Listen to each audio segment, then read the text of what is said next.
चुच्चे नक्सा भयो।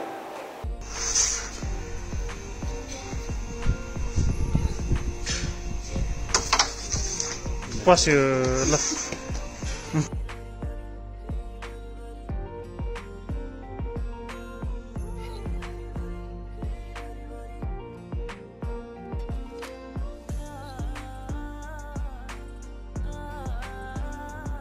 यो भन्दा राष्ट्रिय दलाली, यो भन्दा राष्ट्रको गौरव न्यूराउने, शेर न्यूराउने, यो भन्दा लज्जाजनक कुरा के हो?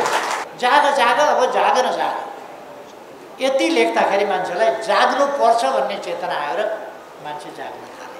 दिल्ली दूतावासमा हाम्रो संविधानले भनेको नक्सा, हाम्रो सरकारले बनाएर संविधान संशोधन गरेर राखेको नक्सा, त्यो नक्सा झुन्ड्याएर फर्किनुहुन्छ कि हटाएर फर्किनुहुन्छ? शेरबहादुरजी चुच्चे नक्साबाट चुच्चो हटाउनु भयो र बुच्चे नक्सा राख्नु।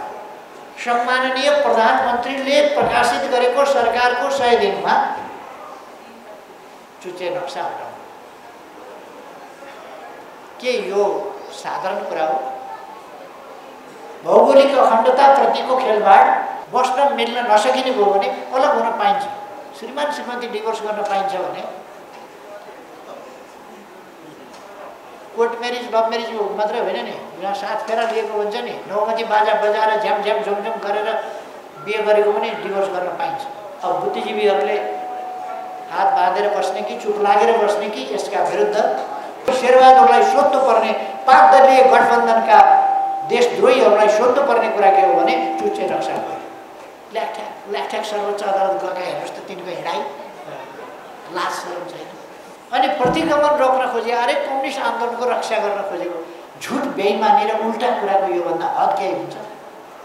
बेसर्मिकपनको हद योभन्दा बढी केही हुन्छ? पखेटा फटफटाउँदैछन्, 5 दलीय गठबन्धन कायम राख्नुपर्छ भनेर डढेका पखेटा फट्याक गर्दा अहिले माकुनेको छ नि गुट, दुना थापेर हिँड्छ नि। नेकपा एमालेको सरकार चाहियो, किन चाहियो? केपी ओलीलाई प्रधानमन्त्री हुन चाहियो कि ईश्वर पोखरेललाई प्रधानमन्त्री हुन चाहियो कि अर्कोलाई भानुभक्त ढकाललाई शिक्षा मन्त्री हुनु पर्यो कि अर्कालाई पर्यो कि के का लागि चाहिँ एमालेको सरकार चाहियो?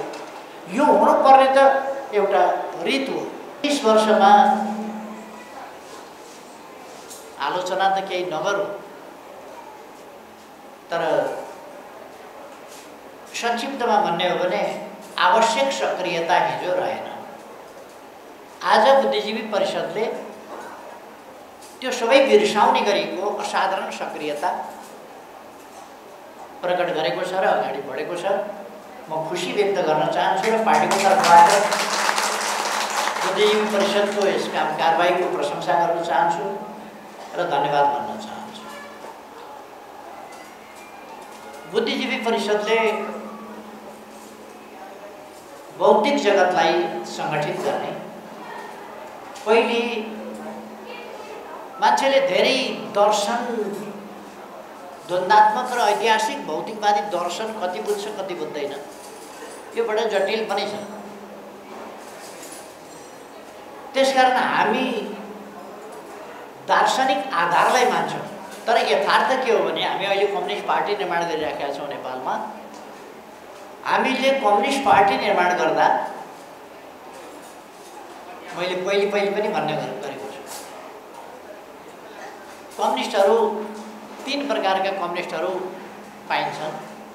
एउटा फिलोसफिकल ग्राउन्डदेखि अथवा दार्शनिक धरातलदेखि द्वन्द्वात्मक र ऐतिहासिक भौतिकवादी दर्शनलाई बुझेका, आत्मसात गरेका र त्यसलाई व्यवहारमा अपनाउने त्यो तहका कम्युनिस्ट। अर्का प्रगतिशील समाजको प्रगति हुनुपर्दछ, सामाजिक न्याय समानता हुनुपर्दछ भन्ने, उन्नति प्रगति हुनुपर्दछ, सुशासन हुनुपर्दछ, कानुनी राज हुनुपर्दछ भन्ने सैद्धान्तिक वैचारिक तहका कम्युनिस्टहरू। आज हामीसँग भएका विचार खुलेका कम्युनिस्ट भनेका तिनै कम्युनिस्ट हो, जो हाम्रा आम सामाजिक परिवर्तन रूपान्तरणका उद्देश्यहरूसँग, सामाजिक न्याय समानताका उद्देश्यहरूसँग सामाजिक न्याय र समानता सहितको समृद्धिको आकांक्षासँग सहमत छन् र त्यसका निम्ति प्रयत्नशील छन्। ती बुद्धिजीवी या ती कम्युनिस्टहरू, ती साथीहरू नै आम रूपमा आजको कम्युनिस्टहरूको पङ्क्ति भनेर बुझ्नुपर्छ। र सबभन्दा ठुलो पङ्क्ति चाहिँ पोलिटिकल कम्युनिस्ट, मान सम्मान पुगेन भने पार्टी ध्वस्त पार्न तयार हुने। यो चाहिँ पोलिटिकल भनेको नाफा नोक्सानको राजनीतिमा नाफा छ भने नाफातिर लाग्ने राजनीति। निकै ठुलो सङ्ख्या लाभहानीको राजनीति गर्नेहरूको छ। एक ढङ्गले भन्ने हो भने हामीले कम्युनिस्ट भनेको त फिलोसोफिकल ग्राउन्डकै कम्युनिस्ट हो, तर त्यसै ग्राउन्डको कम्युनिस्ट खोज्यो भने बहुत थोरै भेटिन्छ, ज्यादै थोरै। त्यस कारण हामीले कम्युनिस्टको मापदण्ड, कम्युनिस्ट भनेर स्वीकार्ने कुरालाई फराकिलो र खुकुलो मापदण्ड बनाएका छौँ। हाम्रा समृद्ध नेपाल, सुखी नेपालीको गन्तव्यमा सहमत हुनेहरू कम्युनिस्ट हुन्। यस देशलाई माया गर्नेहरू कम्युनिस्ट हुन्। यस देशको सार्वभौम सत्ता, स्वाधीनता, भौगोलिक अखण्डता र राष्ट्रिय हितहरूको रक्षा सम्वर्धन गर्न पर्छ भन्ने र त्यसका निम्ति चिताउने र व्यवहार गर्ने मानिसहरू कम्युनिस्ट हुन्। देशमा सुशासन हुनुपर्छ भन्नेहरू कम्युनिस्ट हुन्। राज्य लोक कल्याणकारी राज्यको अवधारणा अन्तर्गत चल्न पर्दछ र निर्मम नाफामूलक राज्य होइन, जनताको सेवक राज्य हुनुपर्दछ। जनताको सेवाको लागि राज्य, जनताका सेवाका लागि सरकार, सेवाकै निम्ति पूर्वाधारदेखि लिएर सबै प्रकारका विकासहरू, सामाजिक विकास, सामाजिक पूर्वाधारको विकास र भौतिक पूर्वाधारको विकास, यी सबै चिजहरू गर्न तयार हुनेहरूलाई हामी कम्युनिस्ट भन्दछौँ। त्यसै कारण हाम्रो कम्युनिस्टहरूको पङ्क्ति ठुलो छ। नेपाल कम्युनिस्ट पार्टी एमाले नेपालमा सबभन्दा ठुलो छ। वास्तवमा कम्युनिस्टको सङ्ख्या ज्यादै अल्प रहेको हो। यथार्थमा कम्युनिस्ट पार्टी सबभन्दा ठुलो छ, किनभने हामीले कम्युनिस्टको उदार परिभाषा गरेका छौँ, सामाजिक परिभाषा गरेका छौँ र कम्युनिस्ट भनेको खाली दर्शनको मात्रै कुरा होइन, त्यस दर्शनोन्मुख भन्ने कुरा भनेर त्यसरी हामीले मानेका छौँ। त्यसकारण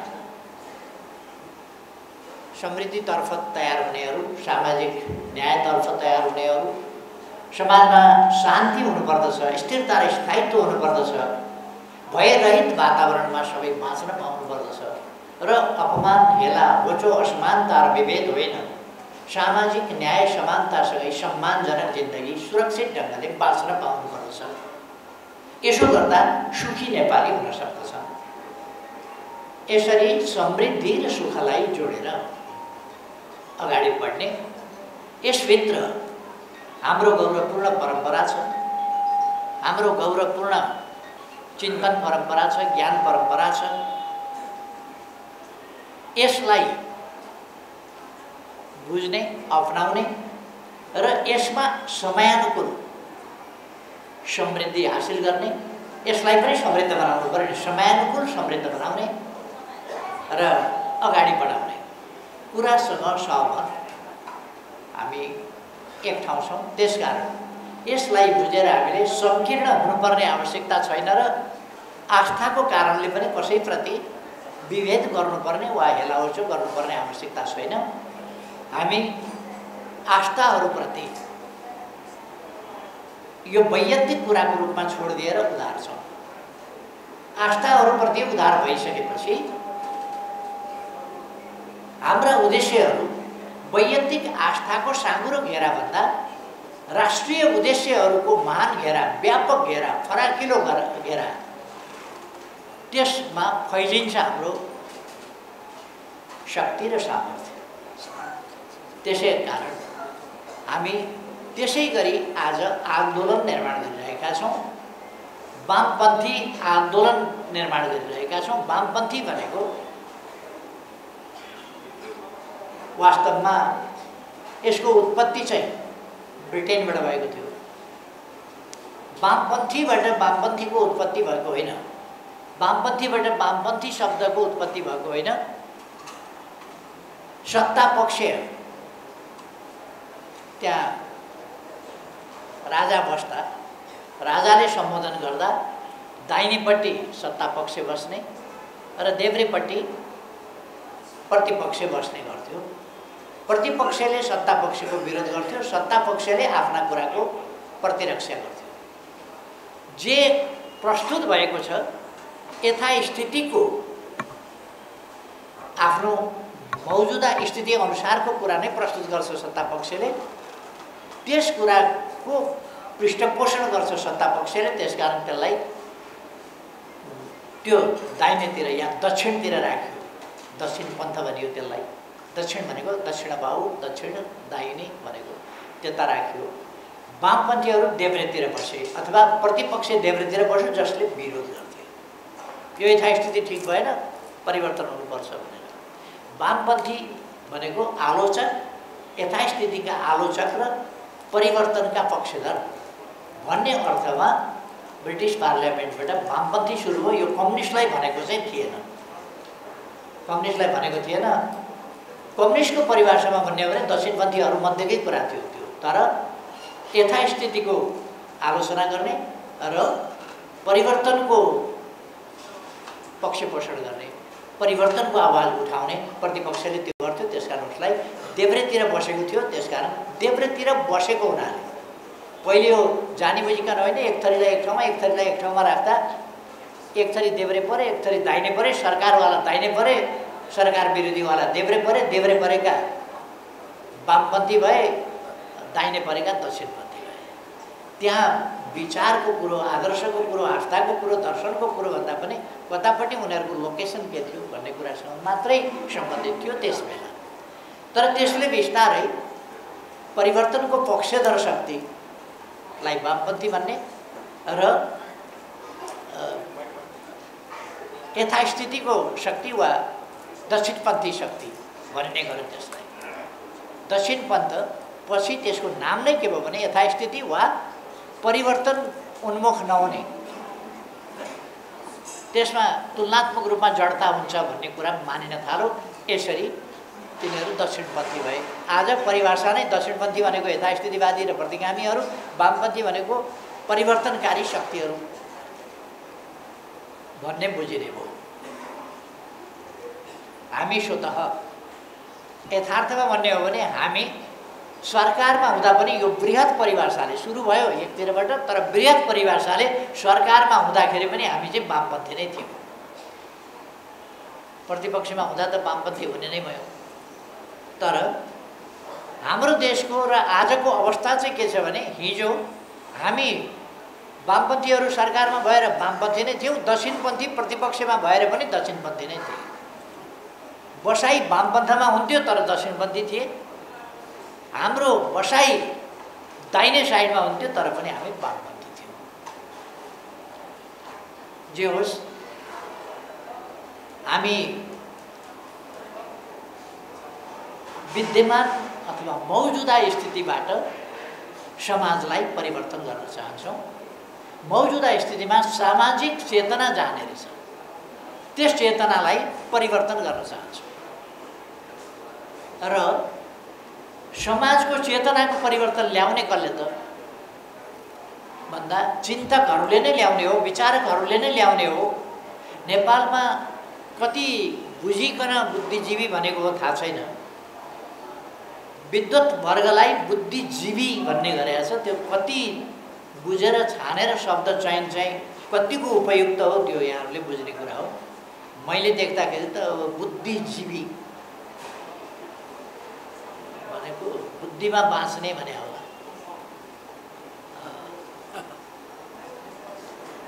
अब बौद्धिक समुदाय हामीले भन्न त बुद्धिजीवी परिषद भनेको छौँ, यो बौद्धिक परिषद नभनेर बुद्धिजीवी परिषद भनेको छ। बौद्धिक परिषद नै होला यो अन्तर्यमा चाहिँ।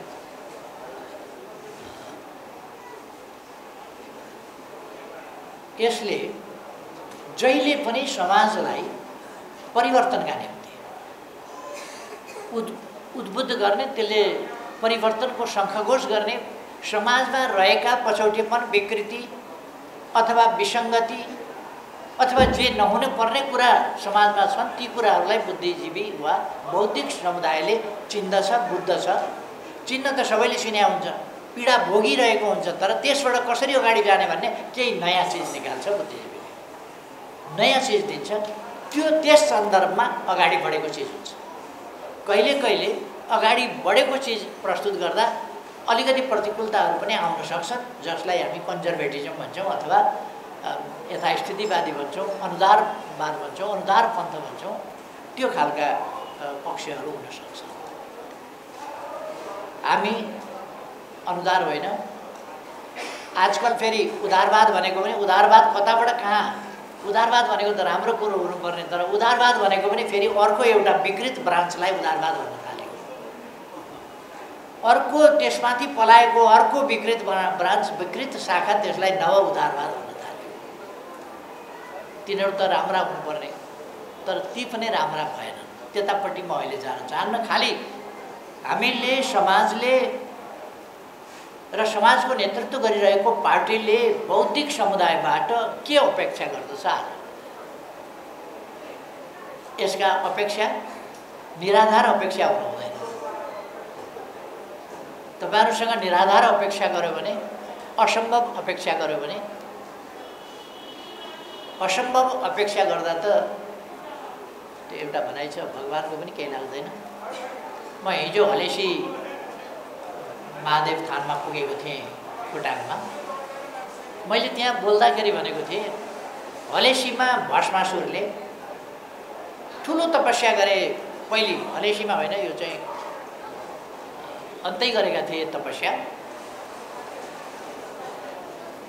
यति कठोर तपस्या लामो समय गरे र शिव खुसी भएर प्रकट भएर के वर माग्छौ, म तिमीसँग तिम्रो तपस्याबाट प्रसन्न छु भने, म अमर हुन पाऊँ भनेर वृत्तासुर भन्ने राक्षसले भनेपछि महादेवले भने यो त प्रकृतिको नियमभन्दा विपरीत हुन्छ। प्रकृतिको नियमभन्दा विपरीत माग गर्यो भने त्यो दिन त्यसलाई पुरा गर्न असम्भव छ। त्यसकारण हे वृत्तासुर, तिमी प्रकृतिको नियम विपरीत नहुने खालको माग गर भनेपछि उसले विचार गर्यो। टाउकामा हात राख्न त अलिक लडाइँमा सजिलै होला। टाउको छोएपछि जसको टाउको छुन्छु त्यो भस्म भइहाल्छ। त्यसपछि उनले शिवको हात, टाउकोमा हात राख्न खोजे। यसको कथा बेग्लै छ, जहाँबाट हलेसी थान पैदा भयो। यो प्रसङ्ग बेग्लै छ। त्यहाँ ल्याएर वध गरेपछि भस्मासुरको अन्त्य त्यहाँ भएको थियो हलेसीमा। त्यसकारण त्यसलाई हलेसी महादेव थान भनेर त्यसको चर्चा भयो। यस्ता अनेक प्रसङ्गहरू, कथाहरू छन् र खास गरी यो कथा स्कन्द पुराण आदिले बताएका छन्। मैले यो कथा किन आज यसो अंश सम्झिएको भने, असम्भव कुराको माग गर्यो भने भगवानले पनि पुरा गर्न सक्दैन, बुद्धिजीवी परिषदले कसरी पुरा गरोस्? त्यसकारण असम्भव माग होइन, महादेवले पनि पुरा गर्न नसक्ने खालका माग होइन, पुरा गर्न सक्ने खालका माग मात्रै नेकपा एमाले तपाईँहरूसँग माग्छ, आग्रह गर्छ कि यो चाहिँ तपाईँहरूले गर्न सक्ने कुरा हो, यति चाहिँ गर्नुहोस् भनेर। ठिक छ, पछाडि सुनिएको छ हो र? ठिक छ, ठिक छ।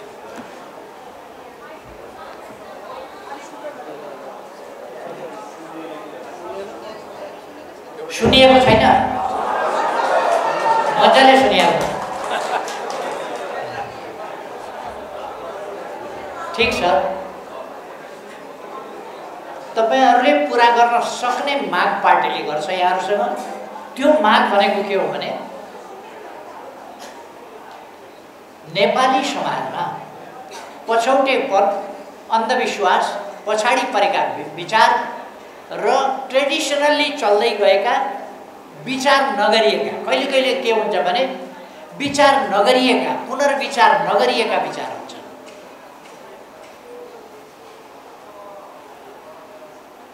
आदिकवि भानुभक्त आचार्यले त्यस्तै गल्ती गरेको छ। भनिँदै आएको चल्दै आएको कुरा विचार नगरिकन, पुनर्विचार नगरिकन क्वाक्क बोल्दी।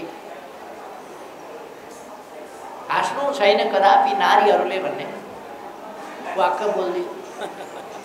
फेरि एकपल्ट उनले विचार गर्नु पर्थ्यो, त्यो सुनेकै कुरा लेख्नभन्दा लिखतमा गइसकेपछि त गयो नि।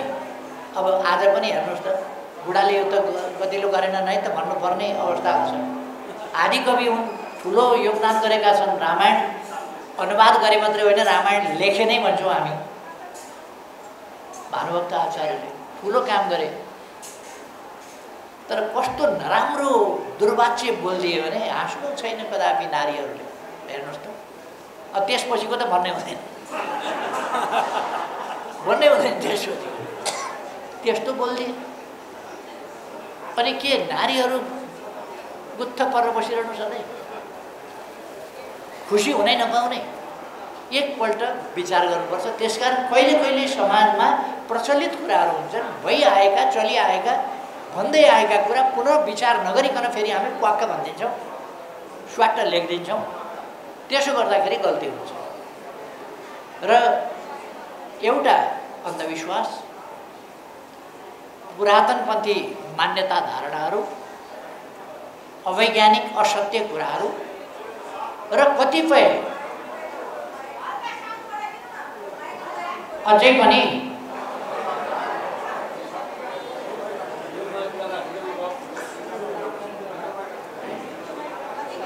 ल सुनिन्छ।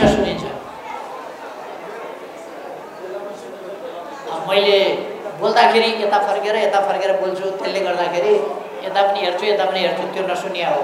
अब चाहिँ यहाँ मुख चाहिँ माइककै छेउमा राख्छु, यसो त्यसो गरेपछि सुनिन्छ। पक्कै मुख चाहिँ यहीँ राख्नु पर्यो। खै त्यसो गरेर बुद्धिजीवी साथीहरूले, बौद्धिक जगतले वैज्ञानिक मूल्य मान्यता, ती मान्यताका रूपमा स्थापित नभएका होलान्, मूल्यको रूपमा स्थापित नभएका होलान्, स्थापित गर्नुपर्छ। वैज्ञानिक वस्तुगत तथ्यगत कुराहरू मूल्यको रूपमा, मान्यताको रूपमा स्थापित गर्नुपर्दछ। ती जो पुराना भ्रमपूर्ण ढङ्गले चलिआएका छन् तिनीहरूलाई हटाउन पर्छ, विस्थापित गर्नुपर्छ। बलजफ्ती गरेर हुँदैन, सशक्त तर्कद्वारा। एउटा मैले भन्ने गरेको छु बोक्सीको सन्दर्भमा।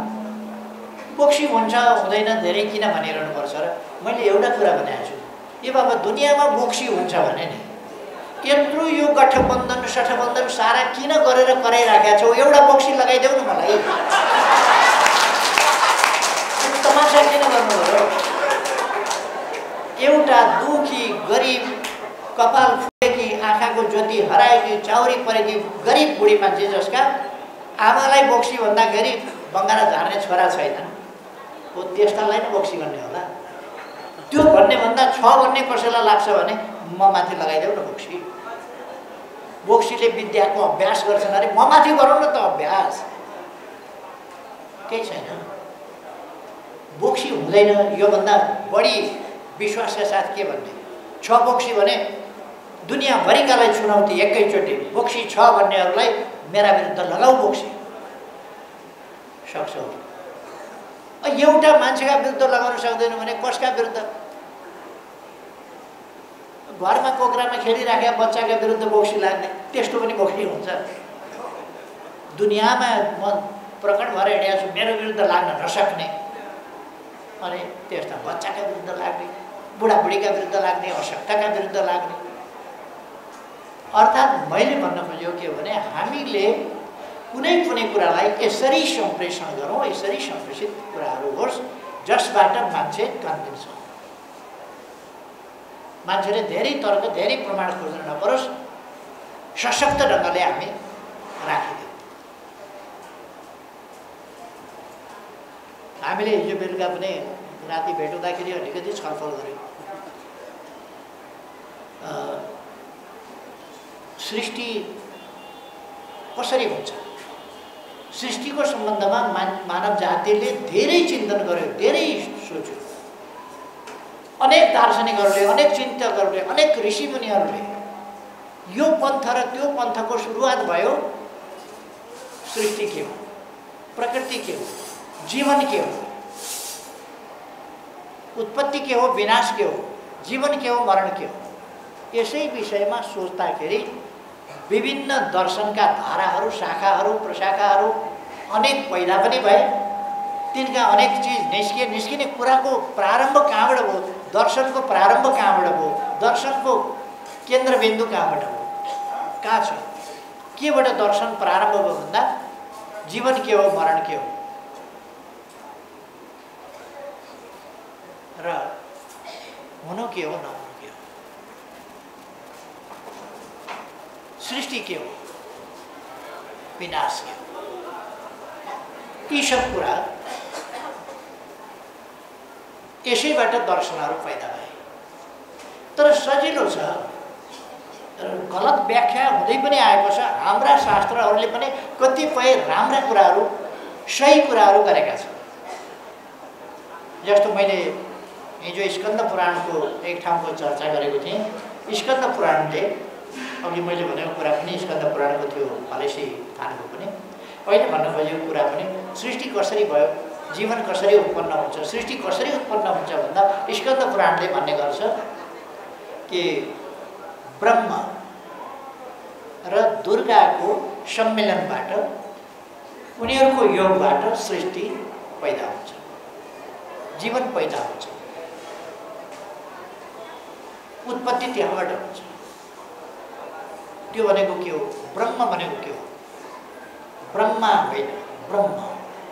ब्रह्म भनेको के हो भन्दा यो अविनाशी, आदि अनन्त नभएको, अथवा यसलाई आजकल हामीले समय भन्ने गरेका छौँ। समय र दुर्गा के हो भन्दा प्रकृति। समयलाई बीज रूप भनेको छ र दुर्गा वा प्रकृतिलाई धरती रूप भनेको छ, प्रकृति रूप भनेको छ। मैले जो एउटा दृष्टान्त भनेको थिएँ हाम्रो कुराकानीको सन्दर्भमा, जीवन कसरी सृष्टि हुन्छ, पहिले अन्डा सृष्टि हुन्छ कि पोथी सृष्टि हुन्छ कि कुखुरी सृष्टि हुन्छ कि भाले सृष्टि हुन्छ कि कसरी सृष्टि हुन्छ भन्ने कुरा बुझ्नका लागि हामीले धेरै ठुलो केही कसरत गर्नु पर्दैन। 15 दिन ननुहाइकन, लुगा नफेरिकन बसौँ, जुम्रा आफै सृष्टि हुन्छ। जुम्रा सृष्टि हुन्छ। अब त्यो बिचरा भगवानलाई कहाँबाट ननुहाई बसेको, कपडा नफेरेको कसरी थाहा भयो होला। जुम्रा सृष्टि हुन्छ। जुम्रा सृष्टि हुँदा पहिले कुनै भाले पोथी लगाएर जुम्रा सृष्टि भएको हुँदैन। ब्रह्म यानी समय र प्रकृति, दुर्गा यानी प्रकृति र त्यहाँको वातावरण, त्यसबाट जुम्रा पैदा हुन्छ। जुम्रा पैदा भएपछि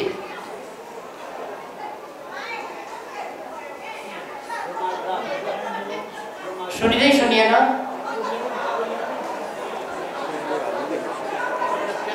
होइन, यसले यो किताब जति थपे पनि हुन्छ।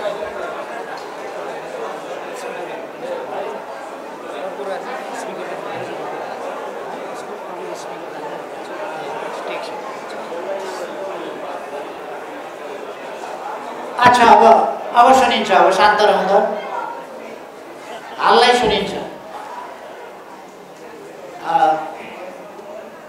र पहिले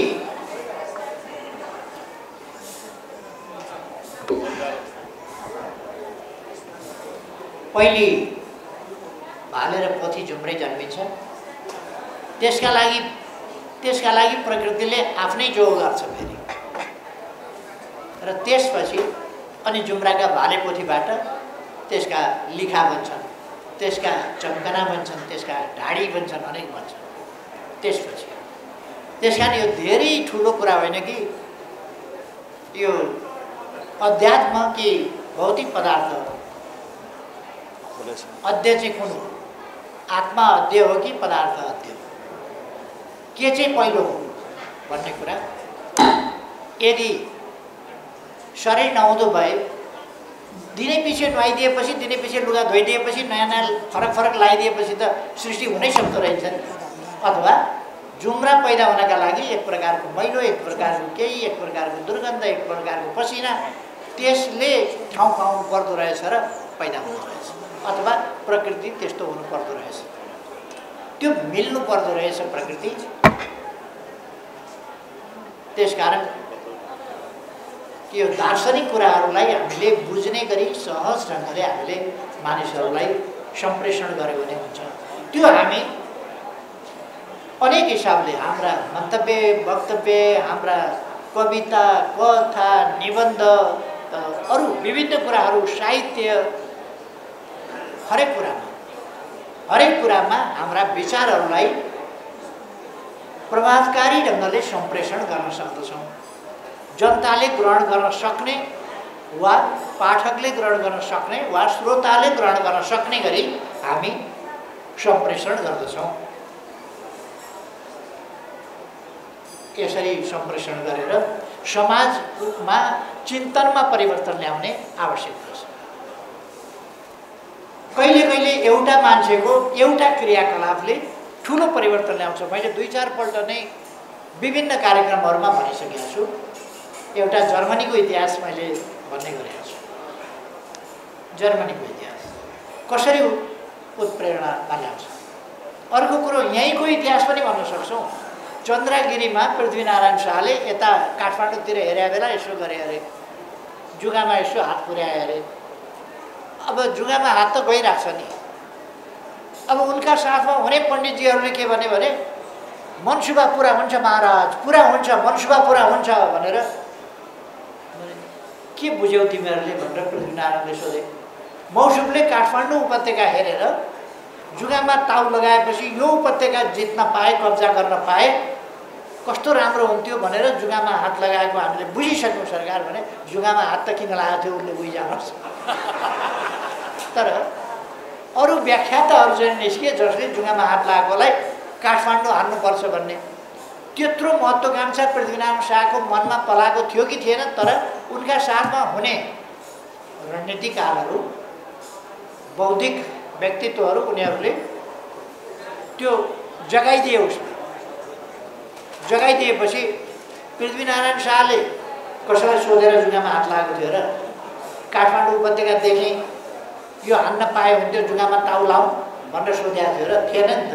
यसो गर्दै जाँदा कहिले गाला पुग्छ, कहिले जुगामा पुग्छ, कहिले कता पुग्छ।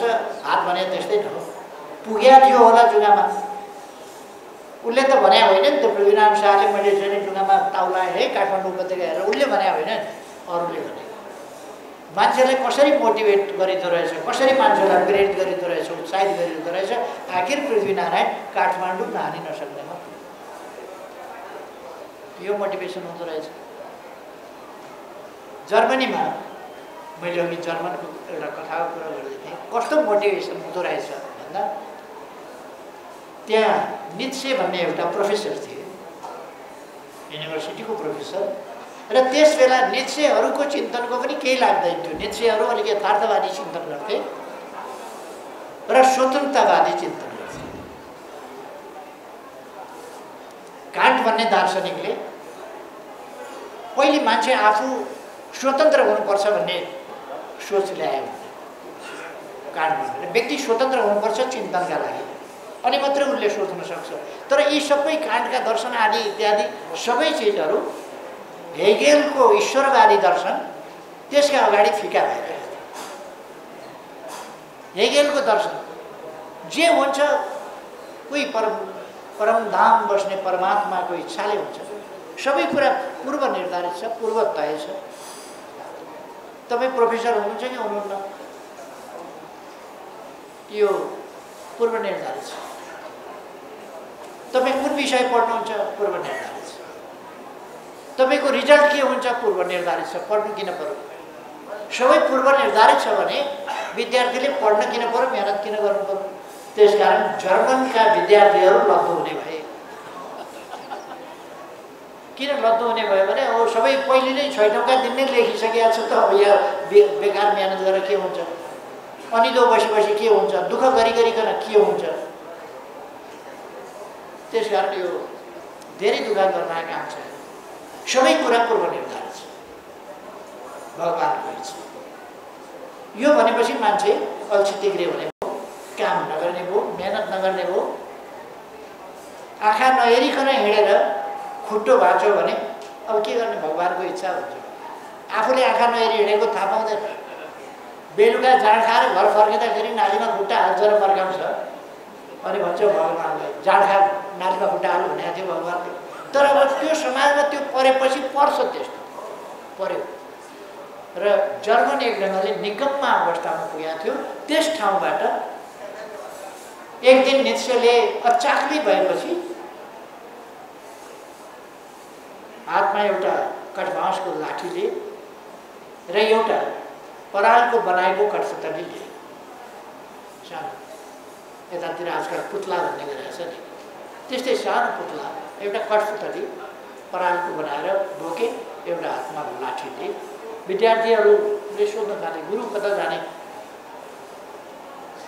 आऊ तिमीहरू हेर भने।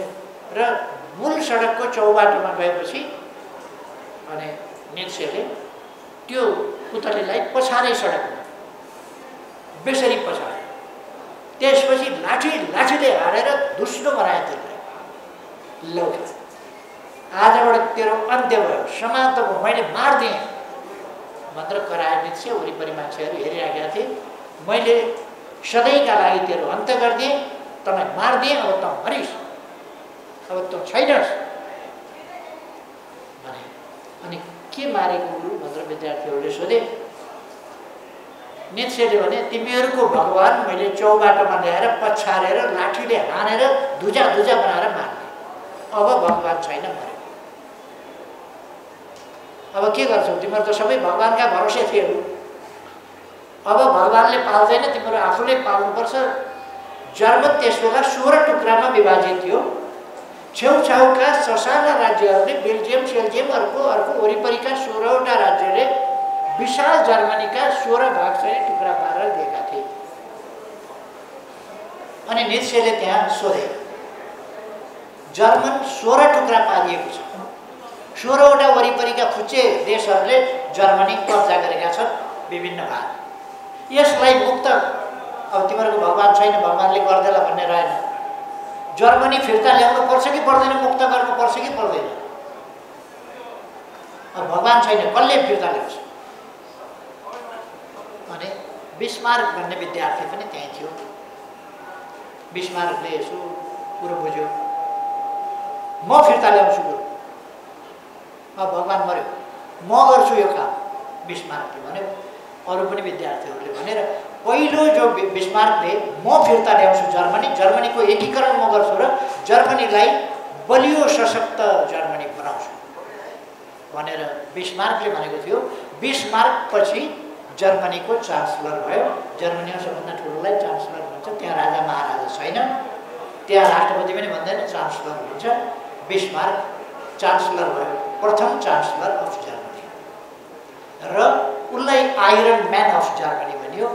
ऊ चाहिँ एउटा इस्पातको मान्छे भनेर चिनियो। पछि केले भन्दा नित्सेले त्यो परालको उसलाई पछारेर पिटेर अनि एउटा भावनामा परिवर्तन गरेर जर्मनीमा यो घटना यस्तो सनसनीपूर्ण ढङ्गले फैलियो, हामीले गर्ने हो कि होइन, कसले गर्छ त भन्ने कुरामा हामीले गर्नुपर्छ भन्ने भावना हरेकमा नित्सेको त्यस घटनाबाट जर्मनभरि फैलियो र जर्मन फेरि एकपल्ट जर्मनी उठ्यो, जर्मनहरू उठ्यो। जर्मनी एकीकरण भयो। बिस्मार्क प्रथम गभर्नर भयो, चान्सलर भयो र उसले एकीकरण पनि गर्यो। बिस्मार्कको अन्तिम समयतिर पेरिस कम्युन भएको थियो। फ्रान्समा थियर भन्ने शासक थियो र पेरिस कम्युन किन भएको थियो भने बिस्मार्कको आक्रमणबाट पेरिस नजोगिने भयो। थियरले आत्मसमर्पण गर्यो। त्यस आत्मसमर्पणका विरुद्ध पेरिसवासीहरू त्यहाँका मजदुरहरू उठेर पेरिस कब्जा गरेका थिए, जो 72 दिनसम्म शासन रहेको थियो।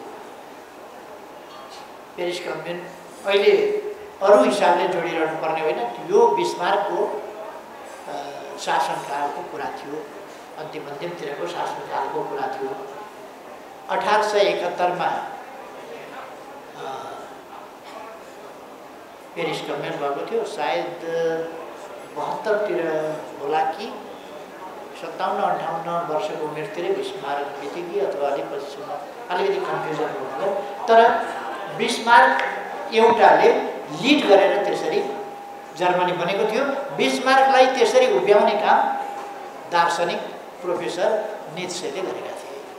त्यसकारण गुरुहरूको भूमिका त्यो हुन्छ। युरोपमा जागरण ल्याउने, युरोपको जागरणको चर्चा आउँछ सुकरातबाट। सुकरातको सत्यप्रतिको निष्ठाबाट सुरु हुन्छ युरोपमा विभिन्न विषयको जागरण। त्यसै गरेर प्लेटो र अरस्तु जस्ता सुकरातका शिष्यहरूबाट, सुकरातका शिष्य प्लेटो र प्लेटोका शिष्य अरस्तु, उनीहरूबाट विचारको एउटा श्रृङ्खला आएको छ। एकपछि अर्को परिमार्जनका कुराहरू आएका छन्। यद्यपि सत्यप्रतिको अनकन्डिसनल निष्ठा सुकरातमा देखिन्छ र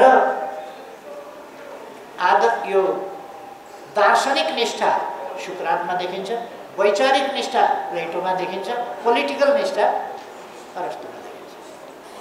यो अलिकति परिमार्जित हुँदै आउँदाखेरि त्यसमा फ्लेक्सिबिलिटी मात्रै होइन कि मौका परस्ती पनि देशभित्र चाहिँ धेरै पलाएको देखिन्छ। खै महात्मा गान्धी कुनै पार्टीको नेता थिएनन्, केही थिएनन्, तर उनले एउटा अभियान चलाइदिए, चरखा आन्दोलन भनेर। स्वदेशी नियमक धेरै ठुलो कुरा थिएन। इन्डियाको वरिपरि समुद्र छ, पूर्व पश्चिम र दक्षिणमा समुद्र छ भने समुद्रमा नुन पाउँछ। नुन ठुलो कुरै होइन आफ्नो नुन खानलाई, तर त्यहाँ विदेशी नुन खाने चलन थियो, आफ्नोबाट निकाल्दैन्थे। महात्मा गान्धीले स्वदेशी नुन भने, स्वदेशी कपडा भने, चर्खाबाट भारतको जनसङ्ख्यालाई पुग्ने कपडा बन्थेर उनले होइन, चर्खाबाट कपडा त के बन्थेर उनले, चर्खाबाट कपडा बन्दैन्थ्यो। तर चर्खा देखाउँथ्यो, देखाए पनि त त्यसले चर्खाबाट धागो काट कपडा बना भन्ने एउटा सन्देश त दिएको त्यही थियो। अहिलेसम्म भारतको झन्डा भन्नुहोस् कि भारतको प्रतीक भन्नुहोस् कि भारतको जेसुकै भन्नुहोस्, स्वाभिमानको कुरा गर्नुहोस् अथवा आत्मनिर्भरताको कुरा गर्नुहोस्, भारतले आफ्नो प्रतीक, आफ्नो स्वाधीनताको आन्दोलनको अभियानको एउटा प्रतीकको रूपमा चर्खालाई आफ्नो झन्डामै राखेको छ। यसरी एउटा व्यक्तिले त्यो गर्छ। चीनमा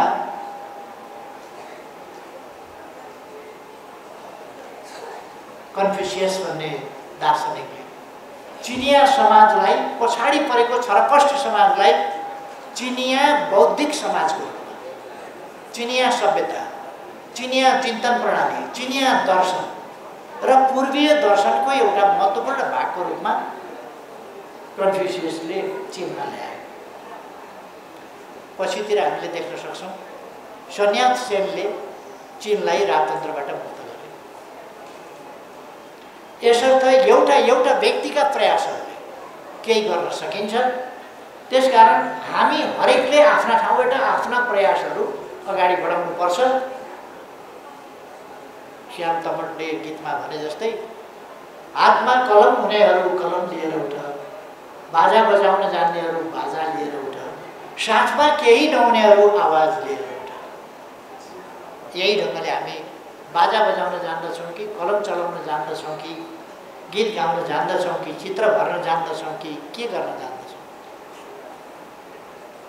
मैले देख्दा त भने जस्ता कार्टुनहरू आइरहेका छैनन्। कार्टुनिस्टहरूले समसामयिक कार्टुन यद्यपि बनाइराख्नु भएको छ उहाँहरूले, तर जतिसम्म तीखा कार्टुन हुनु पर्थ्यो, जतिसम्म धारिला कार्टुन हुनु पर्थ्यो र जतिसम्म अप टु डेट आजका कार्टुन हुनु पर्थ्यो त्यस अनुसार कार्टुन नभएका हुन्थे।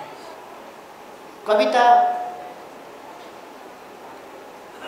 एउटा म बुद्धिजीवी साथीहरूलाई भन्न चाहन्छु,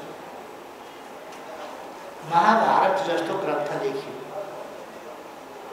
जसमा कथाका प्रसङ्गमा कोहेरेन्सी यति असाधारण कोहेरेन्सी छ, यति तालमेल मिलेको छ कथाको। एउटा प्रसङ्ग सुरुको प्रसङ्ग फेरि त्यो गएर अन्तिममा जोडिन्छ तर त्यसको तालमेल मिलेको छ। एउटा निबन्ध लेख्यो भने त्यसमा सुरु र अन्त्यको तालमेल मिल्न गाह्रो हुन्छ, प्रसङ्ग मिल्न गाह्रो हुन्छ। एउटा पात्र त्यसै रूपमा प्रस्तुत हुन अप्ठ्यारो होला। महाभारतमा यति धेरै प्रसङ्ग, यति धेरै ज्ञान, यति धेरै नलेज, यति धेरै शिक्षा, यति धेरै उपदेश, त्यसमा नीति छैन कि, राजनीति छैन कि, अर्थनीति छैन कि, समाज नीति छैन कि के छैन। त्यति छन्दबद्ध लयात्मक ढङ्गले त्यत्रो ग्रन्थ तयार गरिएको छ। अहिले जस्तो ल्यापटप थिएन, त्यो त पाखी कलमले लेख्नु पर्थ्यो। हरेक अक्षर या दुईटा अक्षरमा फेरि कलम चोक्नु पर्थ्यो। श्रृङ्खला टुट्न सक्थ्यो, छन्द भङ्ग हुन सक्थ्यो, लय तोडिन सक्थ्यो, कथाको सन्दर्भ अलिकति मर्किन सक्थ्यो, तर त्यस्तो भएको छैन। त्यो समय भनेको त भोजपत्रमा लेखिने समय थियो। त्यो समय भनेको बाँसका कपडा सपडामा लेख्ने समय थियो। तर पनि त्यत्रो ग्रन्थ तयार भयो। आज ल्यापटपको समयमा हामीलाई छन्द गाह्रो लाग्छ, छन्द पढ्न गाह्रो लाग्छ, छन्द बुझ्न गाह्रो लाग्छ। को झन्झट गरेर हामीलाई आज लयमा चल्न, तालमा चल्न गाह्रो लाग्छ। हामी अलिकति एकपल्ट विद्यार्थी आन्दोलनको सन्दर्भमा अक्सफोर्डका विद्यार्थीहरूले अलिकति छन्द र लयमा नचल्ने खालको, यो साहित्यिक छन्द होइन, सामाजिक छन्दमा नचल्ने खालको अभियान पनि चलाएको थियो विद्यार्थीहरूले, विद्यार्थी आन्दोलनको। हामीले चाहिँ समाजलाई छन्दमा हिँडाउन खोजेका हौँ, लयमा हिँडाउन खोजेका हौँ। यसको भूमिका कसले पुरा गर्छ भन्दा बौद्धिक समुदायले यसको भूमिका पुरा गर्नुपर्छ। र हामीले मेहनत हरेक सिर्जनामा, यसै सिर्जना होइन, परिश्रमयुक्त सिर्जना, मेहनतको प्रतिफल सिर्जनाको रूपमा सिर्जनालाई लानुपर्छ। सिर्जना कलात्मक हुनुपर्छ। किन मान्छेले अहिले हामीले यहाँ चरै त हुन्ने आखिर, तर चिल नाच किन गरेनौँ, गिद्ध नाच किन गरेनौँ, कुखुरा नाच किन गरेनौँ, बट्टाई नाच किन गरेनौँ, मयूर नाच किन गरेनौँ भन्दा जहाँ सुन्दरता छ, जहाँ ताल छ, जहाँ लय छ, त्यो न खोज्छौँ हामी। अथवा समाजलाई हामीले गराउन खोजेको सुन्दर हो र मान्छेमा सौन्दर्य चेत हुन्छ, हो त्यही सौन्दर्य चेतको विस्तृत रूप हामीले सामाजिक सौन्दर्यमा पनि लगाउँछौँ। यो कुरा बौद्धिक समुदायले जसरी बुझ्छ र जसरी योगदान गर्न सक्छ त्यो अरूले गर्न सक्दैन। त्यसकारण मेरो आग्रह सामाजिक जागरणको सन्दर्भमा, सामाजिक चेतनाको सन्दर्भमा, सामाजिक परिवर्तन र रूपान्तरणका लागि जुरुकै समाज एकैछिनमा परिवर्तन भइहाल्दैन, तर त्यसको असाधारण महत्त्व हुन्छ। कति महत्त्व हुन्छ? धरणीधर कोइरालाले होला सायद जाग जाग अब जाग न जाग भनेर कविता लेखे। उस बेला जाग जाग अब जाग न जाग यति लेख्दाखेरि मान्छेलाई जाग्नु पर्छ भन्ने चेतना आएर मान्छे जाग्न थाले। त्यसै गरेर साधारण कुरा हो, मकैको खेती साधारण एउटा पुस्तक त्यसमा दण्डित गरिए पनि त्यसले यस्तो प्रेरणा दियो कि त्यो मकैको खेती पढेका नपढेका सबैका कान कानमा राणा विरोधी एउटा सन्देश भयो। राणा विरोधी सन्देश। यस्ता सन्देशमूलक कुराहरू हामीले समाजमा सम्प्रेषण गर्न सक्छौँ, सञ्चार गर्न सक्छौँ, जसले समाजलाई परिवर्तनका निम्ति व्यक्तिलाई परिवर्तनका निम्ति जागरुक बनाउँछ, आवश्यकता बोध गराउँछ, जागरुक बनाउँछ र त्यसका निम्ति योगदान गर्न उसलाई उत्प्रेरित गर्छ। यो काम बौद्धिक समुदायले नै गर्नुपर्छ। अर्को कुरा यो भयो सामान्य रूपमा सामाजिक जागरणको सन्दर्भमा खेलिने भूमिका। अलिक दीर्घकालीन हुन्छ यसको असर। तर हामी प्रतीकात्मक रूपमा यस्ता बिम्बहरूलाई कहिले कहिले बिर्सिन सक्दा रहेछौँ। भुपी शेरचनले एउटा लेखे, ढुङ्गाको काप फोरेर पनि उम्रिन्छ पिपल। यति एउटा कसले? माधव घिमिरेले हो। भुपीले होइन, माधवले। एउटा लेखे प्रतीकात्मक ढङ्गले कि ढुङ्गाको काप फोरेर पनि उम्रिन्छ पिपल, अथवा परिवर्तनको गति अवश्यम्भावी छ, यसलाई रोक्न सकिँदैन। पिपल ढुङ्गाको काप फोरेर पनि उम्रिन्छ, उम्रिएर छोड्छ, परिवर्तन भएर छोड्छ। ढुङ्गा सजिलो होइन, ढुङ्गाको काप फुटाउन सजिलो होइन, तर ढुङ्गाको काप फोरेर पनि उम्रिन्छ। सामाजिक परिवर्तन हुन्छ। यहाँ कुनै तानाशाह बादशाह कसैले पनि यसलाई रोक्न सक्दैन, कस्तै चट्टान हो भन्नेले पनि यसलाई रोक्न सक्दैन। यो फोडेर पनि त्यहाँबाट निस्किएका अनेक उदाहरण छ। पहिले उदाहरण नहुँदा लेखिएका थिए होला, उदाहरण हुँदै गएपछि तैपनि हामी सम्झिन्छौँ प्रतीकात्मक। कार्ल मार्क्सले पेरिस कम्युनको सम्बन्धमा भनेका थिए, एउटा पेरिस कम्युन दबाइयो तर सयौं पेरिस कम्युन, हजारौं पेरिस कम्युनहरू जन्मिरहेछ। जबसम्म पेरिस कम्युनका उद्देश्यहरू सम्बोधन हुँदैनन् तबसम्म पेरिस कम्युन जन्मिरहेछ। यति एउटा कुराले पेरिस कम्युन जन्मिरहनेछन् भन्ने कुराले पेरिस कम्युन मात्रै होइन, स्वतःस्फूर्त विद्रोह मात्रै होइन, सङ्गठित विद्रोह, सङ्गठित र योजनाबद्ध परिवर्तन र त्यसका प्रतिफलहरूसम्म हामीले आज आफैले गरेका छौँ, आफैले अनुभव पनि गरेका छौँ, आफैले व्यवहारमा पनि प्रयोग गरेका छौँ। त्यसकारण यस्ता पक्षहरूलाई हामीले सिर्जना गर्ने र सम्प्रेषण गर्ने काम गर्नुपर्दछ, जसले समाजलाई अगाडि बढाउँछ। अब आजको सन्दर्भमा मैले थुप्रै ठाउँमा बोलेँ। शेरबहादुर देउवाजीले सरकारका 100 दिन भनेर उहाँको सरकार बनिसकेपछि 100 दिन पुरा भएपछि सरकारका 100 दिनको काम गर्नुभयो र त्यसमा अगाडि राष्ट्रको प्रतीक चिन्ह राख्नुभयो। संविधानले भनेको, अहिले संशोधन गरेर संविधानले भनेको नेपालको नक्सा चुचे नक्सा भएको लोगो सहितको प्रतीक चिन्ह छ राष्ट्रको, त्यो अगाडि राख्नुभयो। तर चुच्चे नक्साबाट चुच्चो हटाउनु भयो र बुच्चे नक्सा राख्नु। सम्माननीय प्रधानमन्त्रीले प्रकाशित गरेको सरकारको 100 दिनमा चुच्चे नक्सा हटाउनु के यो साधारण कुरा हो? भौगोलिक अखण्डता प्रतिको खेलबाड यो के साधारण कुरा हो? हिजो मात्रै नेपालको भारत दिल्ली स्थित राजदूतावासमा टाँगिएको फोटोमा त्यहाँ नेपालको नक्सा बुच्चे नक्सा राखिया छ, चुच्चे नक्सा हटाइएको छ। यो भन्दा राष्ट्रिय दलाली, यो भन्दा राष्ट्रको गौरव निहुराउने, शेर निहुराउने, यो भन्दा लज्जाजनक कुरा के हो? मैले शेरबहादुरजीलाई अस्ति सोधेको थिएँ, किन जानुभएको हो शेरबहादुरजी दिल्ली? फर्केर आएपछि सोध्नु, यही राष्ट्रिय व्याख्यानका लागि जानुभएको हो उहाँ दिल्ली? के का लागि जानुभयो? फर्किनुभन्दा अगाडि दिल्ली दूतावासमा हाम्रो संविधानले भनेको नक्सा, हाम्रो सरकारले बनाएर संविधान संशोधन गरेर राखेको नक्सा त्यो नक्सा झुन्ड्याएर फर्किनुहुन्छ कि हटाएर फर्किनुहुन्छ शेरबहादुरजी?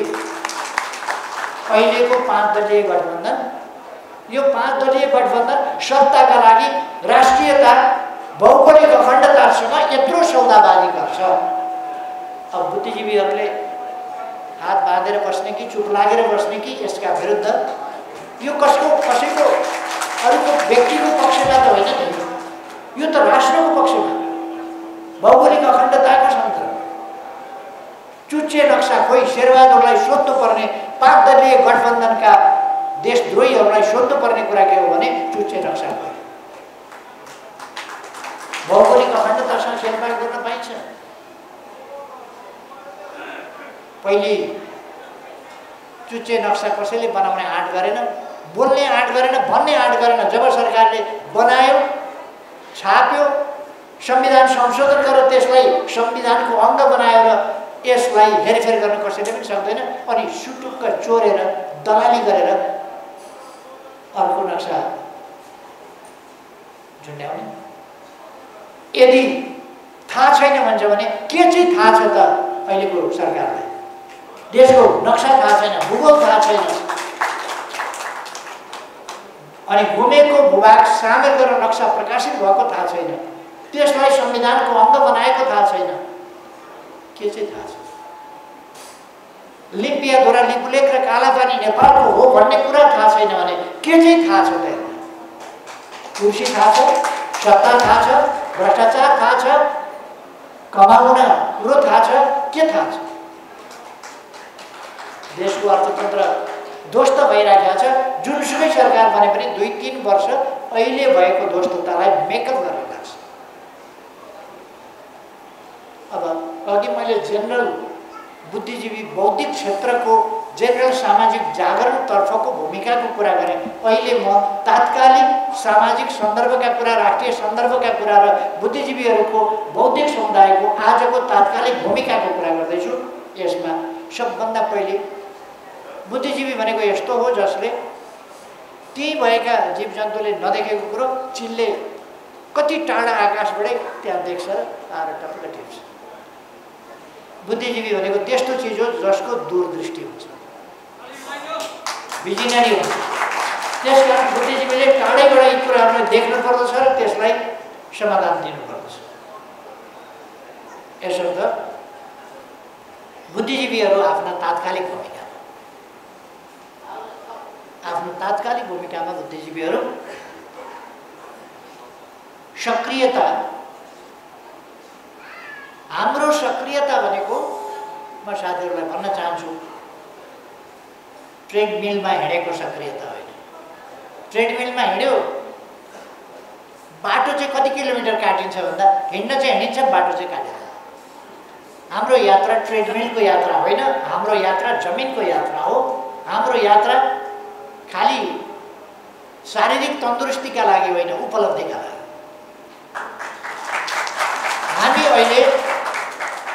हामी अहिले व्यायामशालामा होइन, रङ्गशालामा छौँ।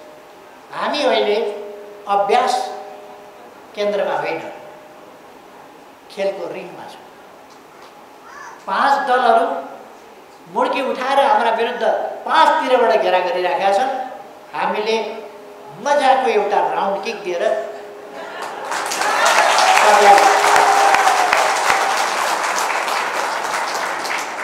5 तिरकालाई कसरी ढाल्ने? एक फन्का राउन्ड किक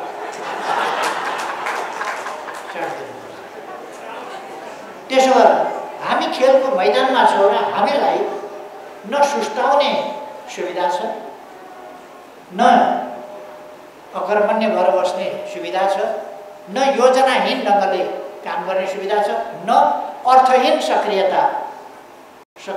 अर्थहीन सक्रियताको अर्थ हुँदैन। त्यसकारण अर्थपूर्ण सक्रियता, त्यसको आवश्यकता छ। तसर्थ म हाम्रा बौद्धिक जमातलाई, बौद्धिक साथीहरूलाई आग्रह गर्न चाहन्छु, तपाईँहरूसँग भएको क्षमता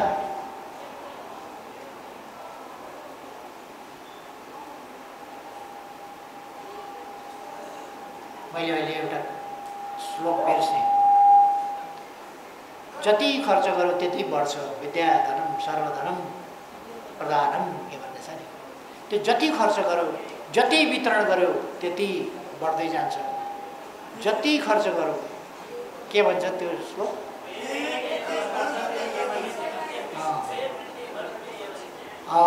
यस, जति व्यय गर्यो जति खर्च गर्यो त्यति बढ्दै जान्छ, जति वितरण गर्यो त्यति बढ्दै जान्छ, आफूसँग सङ्ग्रहित हुँदै जान्छ, उता दिँदै गयो यता झन् बढी सङ्ग्रहित हुँदै जान्छ।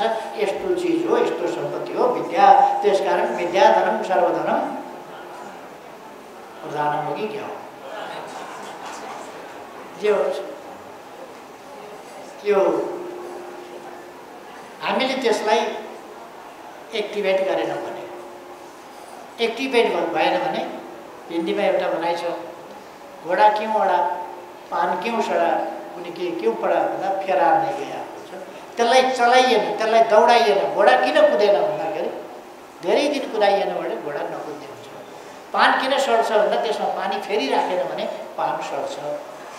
यस्तै हो, यदि हामीले हाम्रो बुद्धिलाई हतियारमा तपाईँले धार लगाउनु भएन, पुछपाछ गर्नु भएन भने हतियारमा खिया लाग्छ, परेका बेला काट्दैन।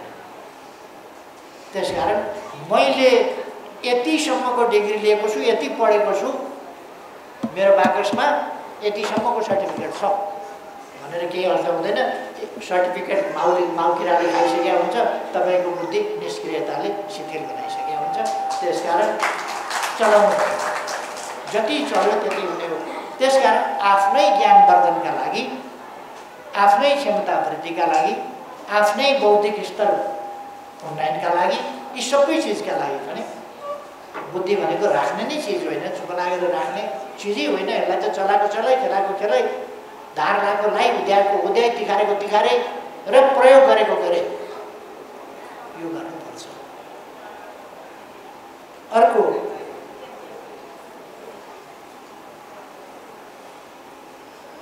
यो बक्सरहरू, उसु, टेक्वान्डो, के जाति कराते सबै छ नि, त्यो खेलमा के हुन्छ भने तपाईँ हामीले त्यो उसले हात यस्तो गर्छ नि, यस्तो गर्दाखेरि स्याक गरेर कराउँछ। मैले हात यसो गर्दा त कराएन, एउटा खेलाडीले यस्तो गर्यो भने स्याक्ट गरेर कराउँछ। किन कराउँछ भन्दा यति तीव्र गतिले उसले हात चलाउँछ कि त्यहाँ हावालाई त्यो यसरी गतिले धक्का दिन्छ कि त्यो स्याक गरेर कराउँछ। अर्थात् यदि तपाईँ सङ्घर्ष गर्न चाहनुहुन्छ भने तपाईँसँग गतिको तीव्रता चाहिन्छ।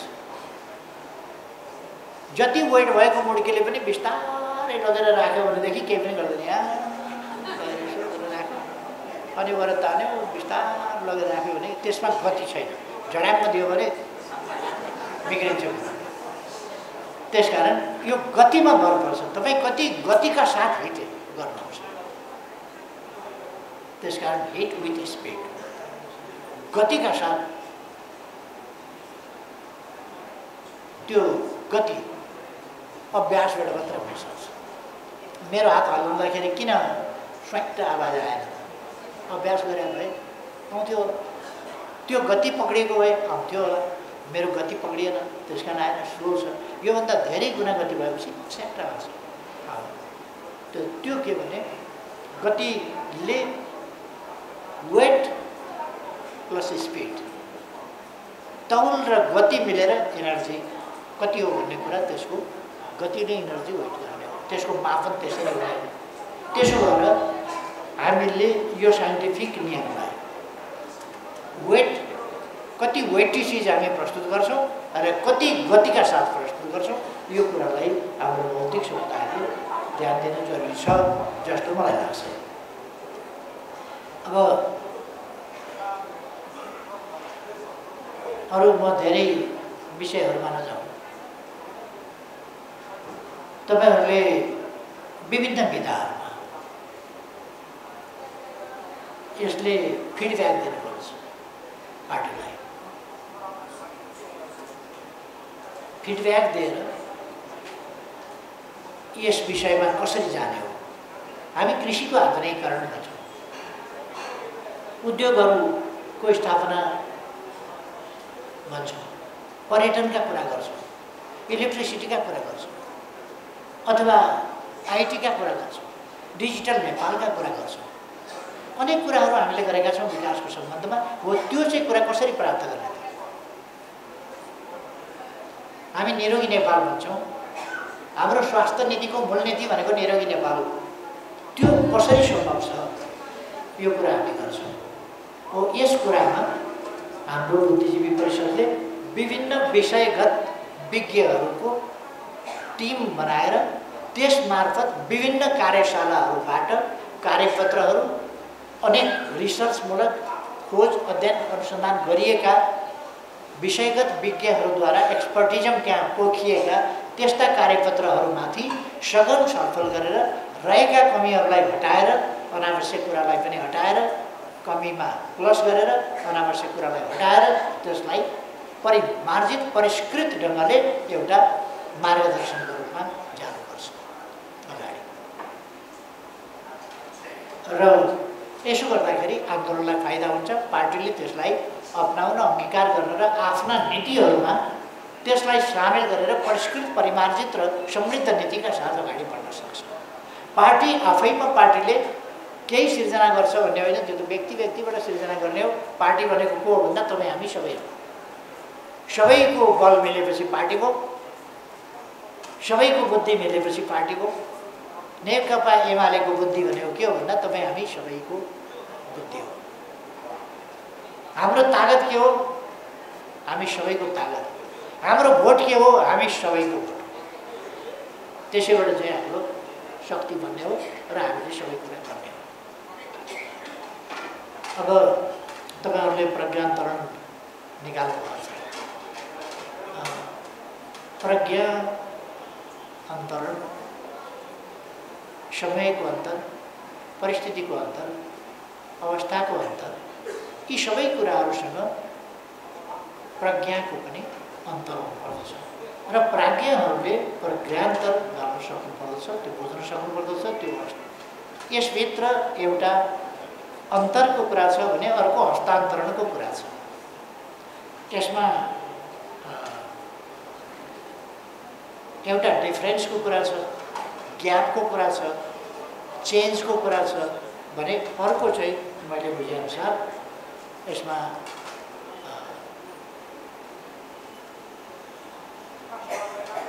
एक खालको हस्तान्तरणको, पुस्तान्तरणको यो कुरा पनि छ। र यो प्रज्ञान्तरण अर्थपूर्ण ढङ्गले नै नाम राखिएको देखियो। तदनुसार नै यसका दुईटै पक्ष, एउटा अन्तरको पक्ष, अर्को हस्तान्तरको पक्ष। अन्तरको पक्ष र हस्तान्तरको पक्ष, समयको आदि इत्यादि अन्तरको पक्ष, अन्तर अनुसारका विचार र नीतिहरूको निर्माणको पक्ष, सोचहरूको निर्माणको पक्ष, चिन्तनहरूको सूत्रीकरणको पक्ष, ज्ञान निर्माणको हाम्रा पूर्वजहरूको आफ्नो खालको एउटा गहन र महत्त्वपूर्ण ट्रेडिसन छ, त्यस अनुसारको पक्ष र त्यसलाई हस्तान्तरण गर्ने, स्थानान्तरण गर्ने, हस्तान्तरण गर्ने देखि लिएर विस्तृतीकरण गर्ने, यी सबै कुराहरू यसभित्र पर्छ। यसमा राम्रै कुरा आएको होला भन्ने मैले विश्वास दिएको छु, किनभने मैले यसलाई हेर्न पाएको छैन, पढ्न पाएको छैन। राम्रै होला भन्ने मैले विश्वास दिएको छु। तसर्थ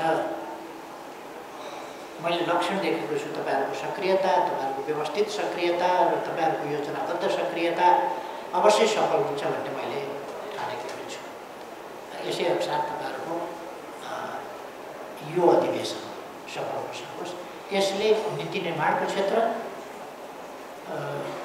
समीक्षाको पाटोमा धेरै जानु पर्दैन, वर्तमान र भविष्यको पाटोमा बढी जाउँ। विगततर्फ त तपाईँ हामीले भोगेको पञ्चायतकाल तपाईँले भोगे पनि उयो, मैले भोगे पनि उयो, अलिकति फरक होला। तपाईँहरू कोही विद्यालयमा हुनुहुन्थ्यो होला, कोही चाहिँ पढ्दै हुनुहुन्थ्यो होला, कोही पढाउँदै हुनुहुन्थ्यो होला, अथवा कोही आन्दोलनमा हुनुहुन्थ्यो होला, कोही जेलमा हुनुहुन्थ्यो होला, म जेलमा थिएँ होला, अर्को भूमिगत हुनुहुन्थ्यो होला, मान्छेले भूमिगत हुनुहुन्थ्यो, कहिले कहिले जेलमा हुनुहुन्थ्यो। यसरी मान्छेका आफ्ना आफ्ना होला, तर पञ्चायत त्यही हो, त्यो भोगाइ त्यही छ। त्यसमा धेरै गइरहनु परेन, यस्तो थियो उस्तो थियो भन्ने कुरामा सबैले देखेको जानेको कुरा त्यसमा धेरै गइरहनु परेन। अहिले के हो कस्तो हो भन्ने कुरा, यी 5 दलीय गठबन्धन भनेको भयानक अपराध हो, भयानक अपराध। नेपालमा कम्युनिस्ट आन्दोलन 2/3 लगभगको स्थितिमा पुगेको, त्यस अवस्थालाई सहन नसकेर के बिग्रिएको थियो, चुचे नक्सा छापिँदा यिनको टाउको किन दुखेको, यिनलाई छटपटी किन भएको, यिनले सहन नसक्ने गरेको फटपटी यिनलाई किन भएको, कि त कम्युनिस्ट सरकार ढाल्नका लागि त सेक्रिफाइस हुन तयार भए, त बलिदान हुन तयार भए। यो बत्ती निभाउन सक्छु भने बत्तीमा झोपिएर झोसिएर आफू जलेर त्यसलाई निभाउन तयार छु भनेर हामफाले हुने त होइन। आज त्यही भोग्दैछन् र उनीहरू त्यही बत्तीमा परिराखेका छन्, पखेटा फटफटाउँदैछन्। 5 दलीय गठबन्धन कायम राख्नुपर्छ, कायम राख्नुपर्छ भनेर जडेका पखेटा फटाक फटाक गर्दा 5 दलीय गठबन्धन कायम राख्नुपर्छ, कायम राख्नुपर्छ किन भन्छन्?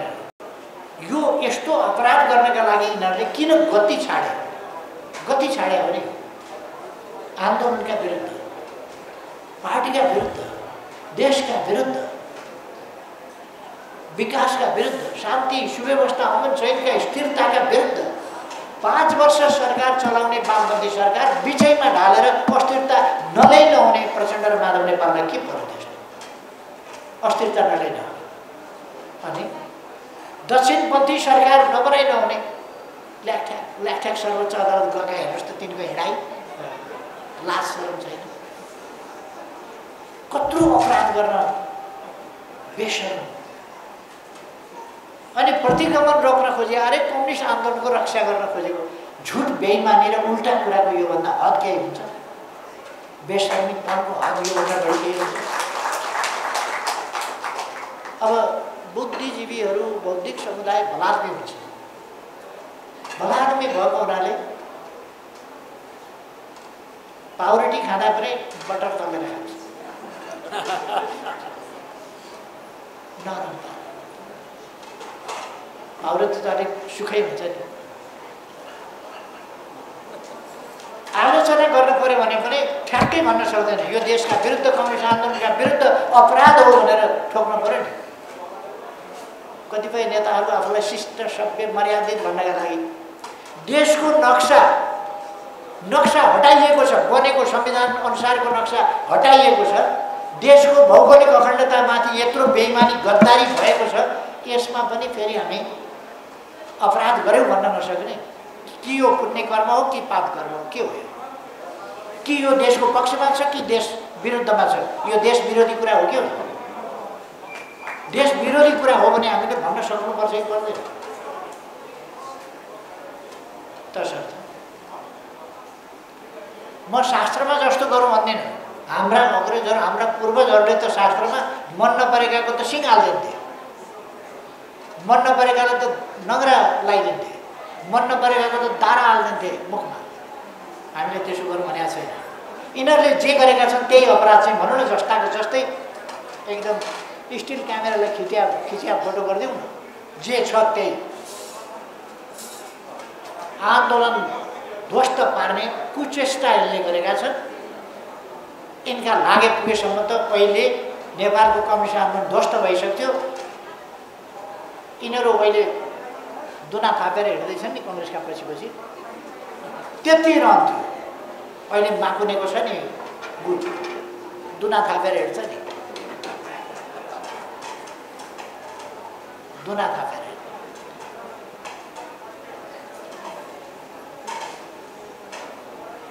यिनीहरू आफ्नै सरकार थियो, 2टा मन्त्रीमा बार्गेन गर्ने थियो, सबै सरकार आफ्नो थियो।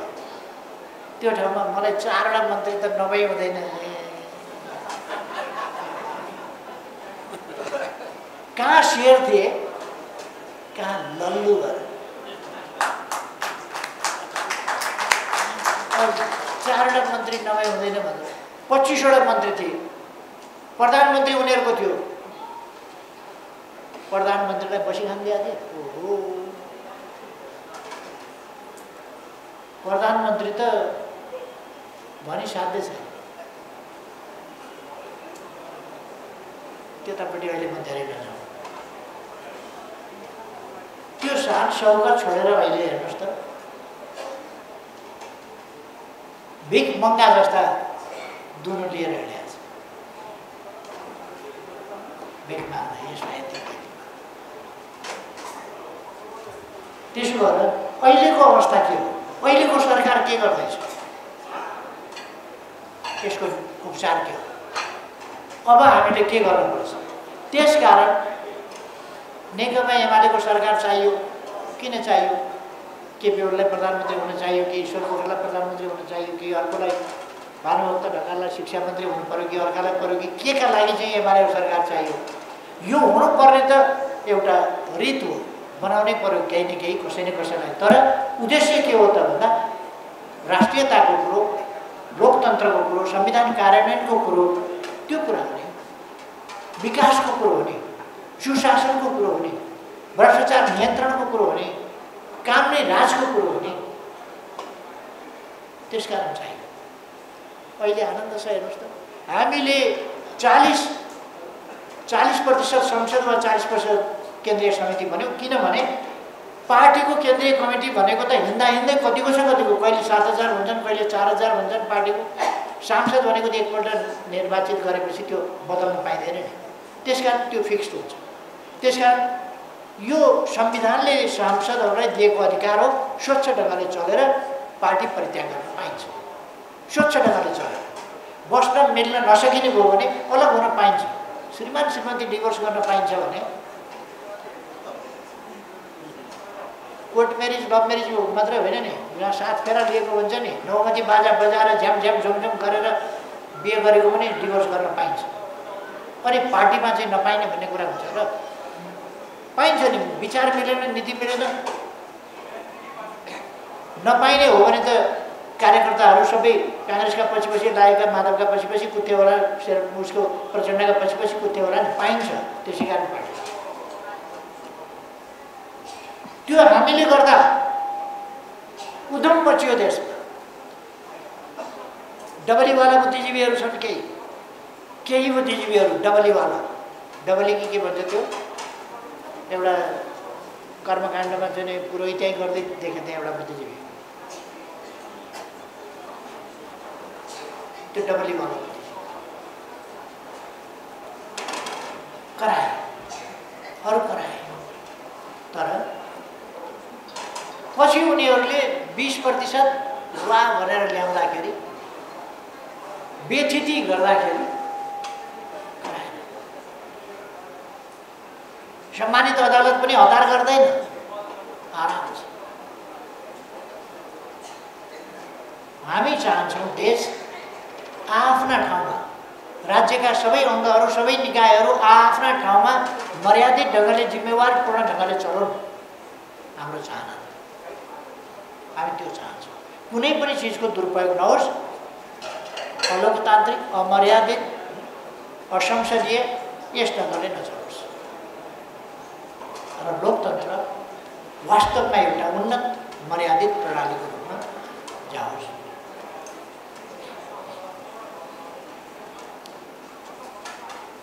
तसर्थ अब श्रोता घटिहाल्नुभयो।